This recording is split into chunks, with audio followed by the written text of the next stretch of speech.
मोदी कचरा तो साफ नहीं कर रहे हैं, लेकिन इस देश की संपत्ति साफ कर रहे हैं कि मुंह में राम बगल में छुरी। ये क्या कर रहे हैं और क्या कह रहे हैं, इन दोनों में कहीं पे सामंजस्य नहीं दिखता है। देखिए, आरएसएस की ये मंशा रही है और आरएसएस का इतिहास रहा है कि इस देश में ब्राह्मणवाद को बढ़ावा देना। ये कौन सा डंका है जहाँ की बिजनेसमैन अपने आप को सेफ नहीं समझ रहे हैं? ये कौन सा डंका है जहाँ की आदमी की आमदनी कम हो गई और महंगाई बढ़ गई? ये कौन सा डंका है जिसमें कि यहाँ के पे भारत में रहने पे लोग अपने आप को महफूज नहीं समझ पा रहे हैं? फिर किस बात की डंका है और ये कौन बजा रहा है? ये अपने आप में एक सवाल है कि नरेंद्र मोदी पिछले 75 साल में एक ऐसा प्रधानमंत्री रहा जिसके समय में सबसे ज़्यादा लोग बेरोजगार किए गए। देश आगे न जाए, ब्राह्मणवादी आगे जाए, ये इनकी कोशिश है।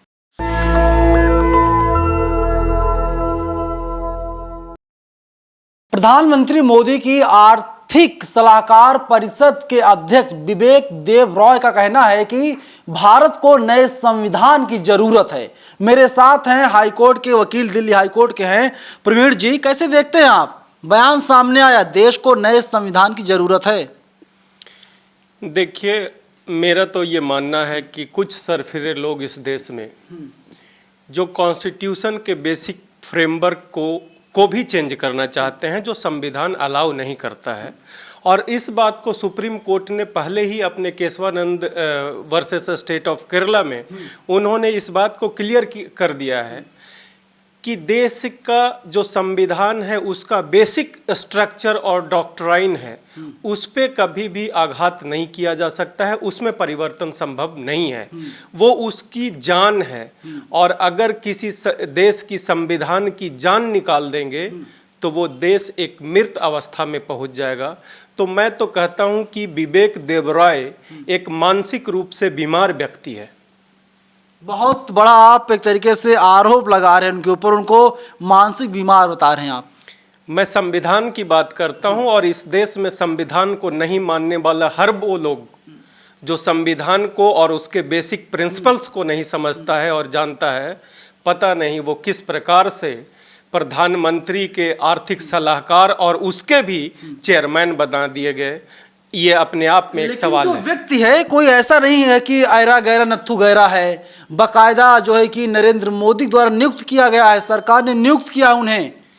तब सवाल उठता है कि क्या ये किसी देश को एक अनपढ़ गवार और जो झूठ बोलने वाला, जो देश का और आज तक के इतिहास का सबसे जो झूठा प्रधानमंत्री जिसको कहा गया, वो प्रधानमंत्री जिसके पास डिग्रियां भी है लेकिन वो डिग्री आज तक ऑथेंटिकेट नहीं किया गया और जब मांगा जाता है तो लोगों पे सवाल खड़ा होता है, तब मुझे लगता है कि नरेंद्र मोदी के ऊपर जो लोग सवाल खड़े करते हैं वो लोग वास्तव में सही है। आपको क्या लगता है विवेक देवराय का जो बयान है ये उनका खुद का बयान है या फिर बुलवाया गया है? क्योंकि जो आरजेडी के सांसद है, राज्यसभा के सांसद मनोज झा, उन्होंने साफ तौर पे कहा पानी ठहरा हुआ है, उसमें कंकड़ डाला गया, थोड़ी सी लहर आई और कंकड़ डाला गया, फिर और लहर आई, कहा गया देखिए पानी में तो लहर आ रही है, यानी माहौल बनाने की कोशिश की जा रही है। देखिए, आरएसएस की ये मंशा रही है और आरएसएस का इतिहास रहा है कि इस देश में ब्राह्मणवाद को बढ़ावा देना।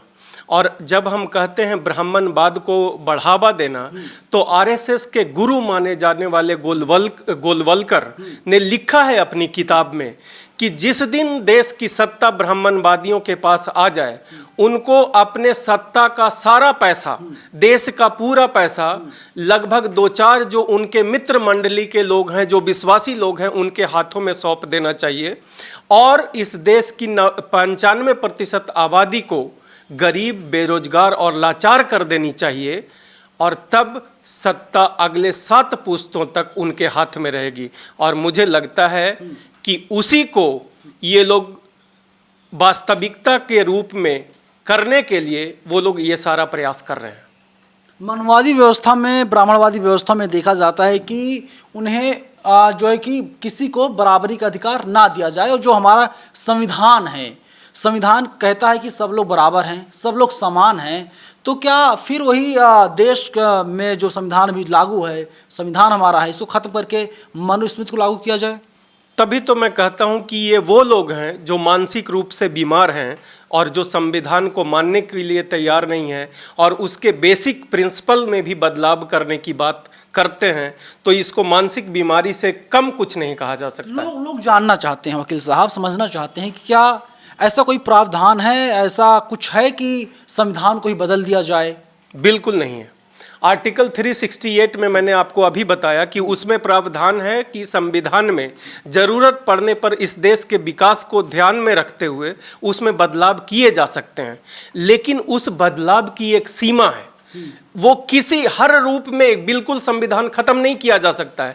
उसके बेसिक प्रिंसिपल को बरकरार रखते हुए उसमें कुछ परिवर्तन किए जा सकते हैं, जिससे कि इस देश को और देश के लोगों को उसका लाभ मिले। तमाम लोग हैं जो हमें देख रहे हैं, अभी तक शायद क्लियर ना हो पाए हों। कोई जब संविधान में कोई बदलाव होता है, कोई कुछ और जोड़ा जाता है, तो देखा जाता है कि पहले लोकसभा मामला जाता है, इसके बाद में लोकसभा जब वो बिल पारित हो जाता, पास हो जाता है, फिर राज्यसभा जाता है और जब राज्यसभा से पास हो जाता है, राष्ट्रपति का साइन हो जाते होने के बाद में उसे कानून बना दिया जाता है। तो क्या कुछ ऐसा कोई प्रावधान अभी तक है कि अगर जो सदन है, दोनों सदन चाहें तो संविधान को बदल दें पूरी तरीके से? मैंने फिर आपको कहा कि बात बहुत क्लियर है और सुप्रीम कोर्ट ने इसमें गाइडलाइन दे दिया है कि संविधान को किसी भी कीमत पे पूरी तरीके से नहीं बदला जा सकता है, फुल स्टॉप। इस पे चर्चा करने की जरूरत ही नहीं है। नहीं बदला जा सकता है संविधान को पूरी तरीके से। तो फिर इतना हो हल्ला क्यों मच रहा है? हो हल्ला इसलिए मच रहा है कि ये मनुवादी ब्राह्मणवादी लोग जो हैं वो अपनी व्यवस्था चलाने के लिए, अब चूंकि जैसा कि मैंने आपको कहा कि गोलवलकर ने अपने किताब में लिख दिया है, गोलवलकर ने अगली शब्द में उसने ये भी लिखा है कि मैं अंग्रेजों की गुलामी करना पसंद करूंगा, लेकिन जिस देश में दलितों को, पिछड़ों को और मुस्लिमों को बराबरी का दर्जा दिया जाए, मैं ऐसी व्यवस्था को चाहूंगा नहीं। इससे अच्छा है कि मैं अंग्रेजों की गुलामी करूं। तो ये आरएसएस द्वारा चलाया जा रहा है, बीजेपी सरकार है और वो अपने गुरुओं की मानसिकता को पटल पर उतारने की कोशिश कर रही है। नरेंद्र मोदी तो कहते हैं मैं बाबा साहब का फॉलोअर हूं, बाबा साहब का भक्त हूं, बाबा साहब के बताए गए रास्तों पे लगातार मैं चलने की कोशिश कर रहा हूं। तो तब मुझे याद आती है जो हमारे बुजुर्गों ने कहा है कि मुंह में राम बगल में छुरी। ये क्या कर रहे हैं और क्या कह रहे हैं, इन दोनों में कहीं पे सामंजस्य नहीं दिखता है। कोई सामंजस्य नहीं है, बिल्कुल सामंजस्य नहीं है। एक ऐसा आदमी, हम तो कई बार कहते हैं कि पता नहीं, इस पे चर्चा करने की जरूरत है कि क्या जो व्यक्ति एक देश का, एक राष्ट्र का सम्मान कहीं जाकर डुबो के आता है, वहां जाके देश के बारे में झूठ बोल के आता है, क्या वो देशद्रोही नहीं है? जब प्रधानमंत्री गए और विदेश में जाकर के बोल के आए कि हम हर एक सप्ताह में वहाँ पे एक आईआईटी खोला जा रहा है, हर दिन आईटी के कॉलेजेस खोले जा रहे हैं, और न जाने तमाम तरह के जो व्यक्ति झूठ बोल कर आया, क्या इसको देशद्रोह में लाना चाहिए जिससे कि देश की मान सम्मान को ठेस पहुंचा? ये एक अपने आप में सवाल है, इस पे देशवासियों को सोचना पड़ेगा। सर, आप लोग लगातार सरकार के खिलाफ बोलते रहते, बदनाम करते हैं। आप देखिए मोदी जी विदेश से आए और रोने लगे हैं। आज सुबह उनका वीडियो सामने आया, इसके बाद देश ने कहा कि मोदी चिंता मत कीजिए, ये आपके जो आंसू हैं आंखों में, ये खुशी के आंसू हैं। तभी मैं आपको कहता हूं कि ये उस बात पे बिल्कुल खरे उतरते हैं कि मुंह में राम बगल में छुरी। अभी मैं आपको एक रिसेंट घटना बताता हूं कि प्रधानमंत्री नरेंद्र मोदी जी अफ्रीका गए। अफ्रीका में जाने के बाद इनको जब वहाँ का वीआईपी, वहाँ का राष्ट्रपति इनको लेने नहीं आया, तो ये जहाज में एक दूल्हे की तरह रुस करके बैठ गए। और तब वहाँ की सरकार जो है वो उपराष्ट्रपति को भेजता है। उसके बाद ये जाते हैं और इस पूरी कहानी को वहाँ की एक मीडिया जो है वो पब्लिश करती है, और उस मीडिया हाउस पे साइबर अटैक करवाया जाता है इंडिया से। और उस मीडिया हाउस का कहना है कि ये बड़ा दुखद बात है कि वहाँ की सरकार, भारत की सरकार बस ये चाहती है कि ये खबर वहाँ की जनता तक ना पहुँचे, लेकिन उसको इस बात की बिल्कुल चिंता नहीं है कि इंडिया का नाम खराब हो रहा है इस प्रकार के कृत्य करने से। तो जिस सरकार को जिस प्रधानमंत्री को इस देश की चिंता नहीं हो, इसके मान सम्मान की चिंता नहीं हो, उसके बारे में आप और क्या कहोगे? लेकिन नरेंद्र मोदी के नेतृत्व में पूरी दुनिया में भारत का डंका है। कौन सा डंका है? ये तो सिर्फ नरेंद्र मोदी जी को ही दिख रहा है। पूरी दुनिया में, अगर भारत में पूरी दुनिया का डंका है तो नरेंद्र मोदी जी के कार्यकाल में इस देश में पिछले 2 साल में सबसे ज्यादा बिजनेसमैन इस देश को छोड़ के चले गए। ये कौन सा डंका है जहां की बिजनेसमैन अपने आप को सेफ नहीं समझ रहे हैं? ये कौन सा डंका है जहां की आदमी की आमदनी कम हो गई और महंगाई बढ़ गई? ये कौन सा डंका है जिसमें कि यहाँ के पे भारत में रहने पे लोग अपने आप को महफूज नहीं समझ पा रहे हैं? फिर किस बात की डंका है और ये कौन बजा रहा है? ये अपने आप में एक सवाल है। G20 देख रहे हैं आप, G20 जो सम्मेलन होने जा रहा है, तो तमाम बड़े बड़े लोग आ रहे हैं, तमाम दिग्गज उसमें आ रहे हैं दिल्ली में। ये नरेंद्र मोदी की देन है, उन्हीं के नेतृत्व में सब कुछ हो रहा है। ये नरेंद्र मोदी नहीं, ये भारत माँ की देन है, ये भारत राष्ट्र का देन है। ये एक बहुत बड़ा और विशालकाय देश है। अफसोस कि आज के तारीख में दुख होता है मुझे कि यहाँ नरेंद्र मोदी जैसा प्रधानमंत्री है, नहीं तो इस देश का डंका सचमुच पूरी दुनिया में बज रही होती। तो क्या लगता है कि भारत जो है फिर से एक बार सोनी चिड़िया नहीं कहलाएगी कभी अब? बिल्कुल कहला सकती है, लेकिन तब जब इस देश में कोई प्रधानमंत्री झूठा ना हो, जो कर्म पे विश्वास रखता हो, जो इस देश को आगे बढ़ाने की बात करता हो। और इस देश में आज जब प्रधानमंत्री की आप बात करते हो तो आप निकाल कर देख लेना वो सर्वे जिसमें ये कहा गया कि नरेंद्र मोदी पिछले 75 साल में एक ऐसा प्रधानमंत्री रहा जिसके समय में सबसे ज़्यादा लोग बेरोजगार किए गए। इससे ज़्यादा और मैं क्या कहूँ इस प्रधानमंत्री के बारे में? देखिए नरेंद्र मोदी लगातार कितना बेहतर काम कर रहे हैं। गुजरात में जो है कि सरदार वल्लभ भाई पटेल का स्टैचू बना दिया गया। नेहरू थे, उन्होंने तो इसरो की स्थापना कर दी थी। देखिए, मैं कई बार अपने मीडिया के साथियों से ये शिकायत करता हूँ कि इधर उधर की बातें ना किया करें आप लोग। आज ज़रूरत है कि हमारे देश की सारी मीडिया इस बात पे बात करे कि लोगों को रोजगार कैसे मिलेगा, व्यापार कैसे मिलेगा, अच्छी शिक्षा कैसे मिलेगी। हर क्षेत्र में इस देश की जो 90% आबादी है, उस आबादी को हर क्षेत्र में उनका सहभागिता कैसे होगा, इस बात पे चर्चा होनी चाहिए। मोदी को लगातार तीसरी बार देश का प्रधानमंत्री बनाना पड़ेगा, तभी सब कुछ बेहतर हो पाएगा। अभी तो कचरा साफ कर रहे हैं।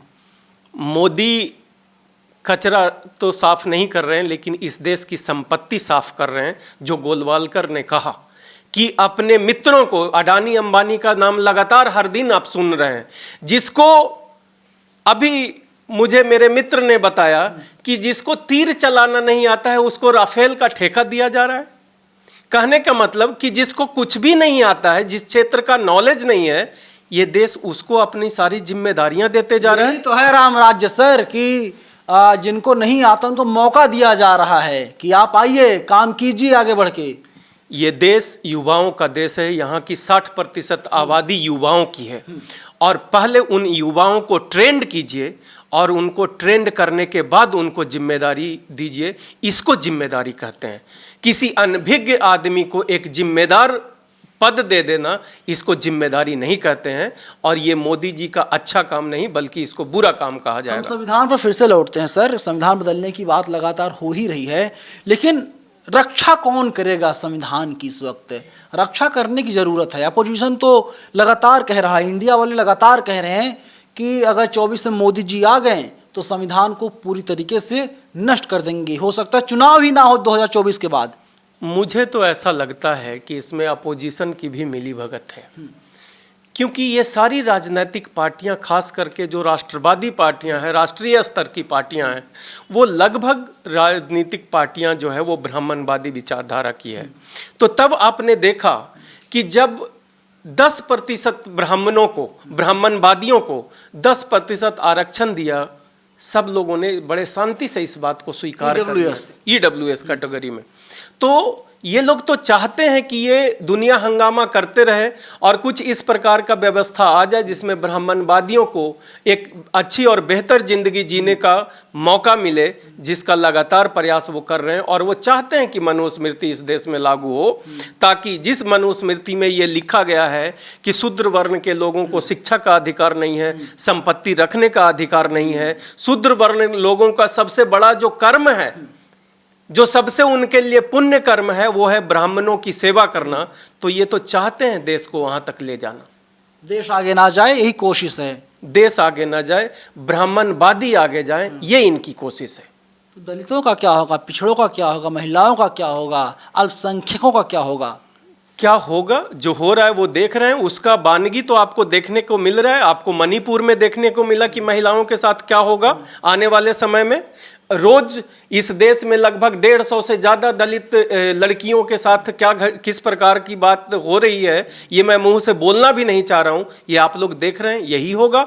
और पिछड़ों के साथ जब वो बात करेंगे कि उनको संवैधानिक तरीके से सरकारी व्यवस्थाओं में उनको हक मिले, अधिकार मिले, तो उनको गुंडा कह के उन पे गोलियां चलवाई जाएगी, उनके संपत्तियों को जलाया जाएगा। और क्या होगा? ऐसा ही कुछ होगा। पूरी दुनिया में लगभग 197 या 200 देश हैं। सबसे बेहतर संविधान कहाँ का है? सबसे बेहतर संविधान भारत का है, और हम ये मानते हैं क्योंकि बाबा साहब ने जब संविधान बनाया था तो उन्होंने पूरी दुनिया के जो भी इम्पॉर्टेंट महत्वपूर्ण देश थे उनके संविधान पढ़े और उनकी खासियत को उन्होंने यहाँ पे इम्प्लीमेंट करने का काम किया था। और चूंकि बाबा साहब सामाजिक रूप से भी जागृत थे तो वो इस देश के स्थिति से वाकिफ थे, और इसीलिए मेरा मानना है कि इस देश का संविधान दुनिया का बेहतरीन संविधानों में से एक है। बिल्कुल, सबसे बेहतर संविधान हमारे देश का है, भारत का है। लेकिन तमाम लोग हैं जो संविधान को बदलने की बात लगातार कर रहे हैं। आपको पहचानना होगा, आप उनके नाम पर मत जाइए, आप देखिए उनका सरनेम क्या है, उनका जो टाइटल क्या है। आप उस पर जब गौर करेंगे तो आप पाएंगे जो लोग संविधान बदलने की बात करते हैं, आप उनका सरनेम देखिए, टाइटल देखिए, तो आपको पता चल जाएगा। और उनकी विचारधारा क्या है आप जब महसूस करेंगे तो पता चलेगा वे लोग नहीं चाहते हमारा देश संविधान चले। वैसे मैं आपको जानकारी के लिए बता दूं, आरएसएस जो खुद को कहता है देशभक्त संगठन है, दरअसल वहां पर समानता का अधिकार नहीं है, वहां पर बराबरी का अधिकार नहीं है। वे लोग नहीं चाहते देश को संविधान से चलाया जाए। और इसीलिए तमाम जो जागरूक लोग हैं, बुद्धिजीवी लोग हैं, बहुजन समाज के तमाम नेता हैं, वे लोग सामने आ रहे हैं और वे लोग खुलेआम चुनौती दे रहे हैं। अगर किसी की माँ ने दूध पिलाया है तो कोई संविधान को टच करके दिखाए, फिर वे लोग ईंट का जवाब ईंट से देने का काम करेंगे। फिलहाल पूरी बातचीत पर आप लोग हमें अपनी राय कमेंट बॉक्स में जरूर बताइएगा। कैमरा पर्सन आशीष के साथ मैं नवीन कुमार नंदन। नेशनल दस्तक की आपसे गुजारिश है कि अगर इसको बचाना चाहते हैं तो नेशनल दस्तक को सब्सक्राइब करने के लिए रेड कलर के सब्सक्राइब बटन को दबाएं, फिर बेल आइकन की घंटी दबाएं। नेशनल दस्तक को बचाने के लिए बहुत जरूरी है कि हर खबर को शेयर करें, लाइक करें, कमेंट जरूर करें।